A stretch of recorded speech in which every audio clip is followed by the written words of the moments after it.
ਤੇ ਬਹਰਹਾਲ ਕੱਲ ਨਾਲੋਂ ਇਹ ਘੱਟ ਆ। कल नालों घट पहले आ, तो लेकिन बिल्कुल ही सुक्का मैं होता आपको होस्ट मियां मेहरान अकबर, आज मैं सईद वाला रावी पर मौजूद हूँ। जैसा कि लोगों ने अफवाह फैलाई थी कि पानी रावी में बहुत ज़्यादा है, लेकिन इस वक्त मैं मौजूद हूँ दरियाए रावी पर।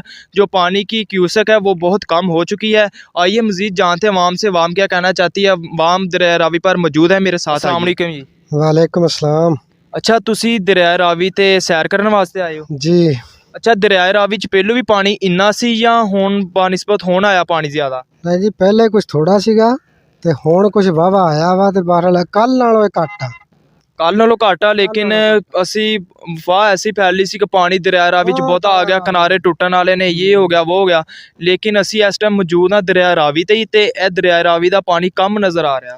कुछ भी नहीं जी, हुण तां बिल्कुल स्लो पानी थोड़ा थोड़ा जिन्ना क नहर च हुंदा वा। ये पहलों भी इन्ना हुंदा सी या ऐदकी साल इन्ना पानी आया? ऐतकी आया तकरीबन इन्ना, पहले तो बिल्कुल ही पानी आ गया वा, सैलाब दा खदशा वा, जिच फैसलाबाद, ननकाना साहब, जंग, कमालिया, टोबा, टैक्सिंग सब मुतासर हो सकते। ये सब झूठ है, कोई शय नहीं अल्लाह वाली, बिल्कुल है बारिश दा पानी आ, हमें पूरा जा पानी। क्यूसेक से ज्यादा पानी जो दरिया रावी में आ चुका है, लेकिन मैं इस वक्त दरिया रावी पर मौजूद हूँ। जो पानी की क्यूसेक है बिल्कुल कम है।